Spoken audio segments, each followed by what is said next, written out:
চাকরি ছেড়ে মাছ চাষ শুরু করেছিলেন শাকিল খান।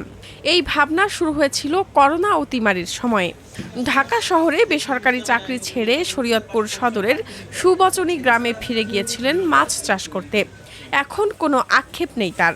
মাত্র ১ লাখ টাকা মূলধন নিয়ে ব্যবসা শুরু করে শাকিল মাত্র কয়েক বছরের মধ্যে এনেছেন নিজের সাফল্য।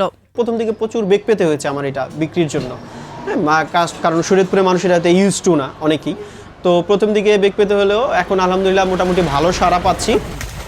২০২০ সালে নিজেদের ১৫ বিঘা জমিতে মাছ চাষ শুরু করেন।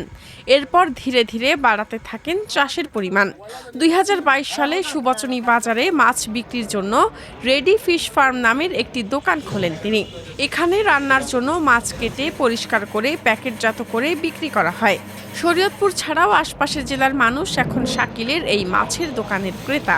আমাদের আশেপাশে অনেক ব্যবসায়ী আছে, তাদের থেকে আমরা মাছগুলো কালেক্ট করি, তারা আমাদের এখানে সংরক্ষণ করে নিয়ে আসে, তারপর আমরা প্রসেসিং করি। ওয়াশ করার পরে সুন্দর করে সাইজ মতন কাটার পরে ২৫০ গ্রাম, হাফ কেজি, ১ কেজি যার যতটুকু প্রয়োজন ওইরকমভাবে প্যাকেটিং করার পরে আমরা এটাকে ফ্রিজে করি আপনার, ঠিক আছে, স্টক করি। তারপরে অর্ডার আসার পরে আমাদের ডেলিভারি ম্যান এটাকে মনে করেন নিয়ে যায়। বর্তমানে অনলাইনেই তাদের মাছ বেশি বিক্রি হয় বলে জানালেন শাকিল। প্রতি মাসে নিজের চাষের মাছ বিক্রি করে আর রেডি ফিশ ফার্ম থেকে তিনি আয় করেন ৮০ থেকে ৯০ হাজার টাকা। সব মিলিয়ে বছরে অন্তত ১০ লাখ টাকা আয় হয় শাকিলের। আমাদের এটা আমরা সম্পূর্ণ অনলাইন সেল করি, অনলাইন অফলাইন দুইটাই সেল করি, তবে আমাদের অনলাইন সেলটা আর কি বেশি।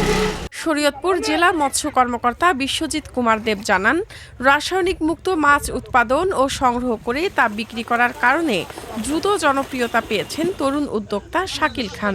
মাছে যাতে কোনো কেমিক্যাল হ্যাজার্ড না থাকে, যেমন অ্যান্টিবায়োটিক্স, হেভি মেটালস, এই যে তো কিন্তু হ্যাজার্ড অনেক সময় দেখা যায়।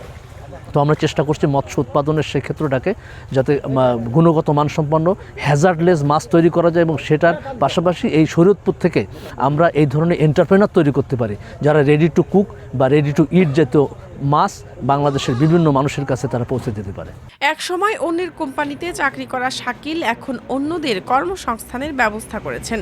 তার ব্যবসায় কর্মসংস্থান হয়েছে ২০ জন তরুণের।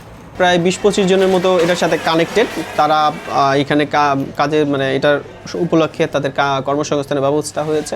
আমি চিন্তা করতেছি বড় সরে করার, আরও মানুষের জন্য উপকার করার, যাতে আমার এখানে আরও মানুষ কাজ করতে পারে, তাদের জীবিকা নির্বাহ করতে পারে এখানে কাজ করে।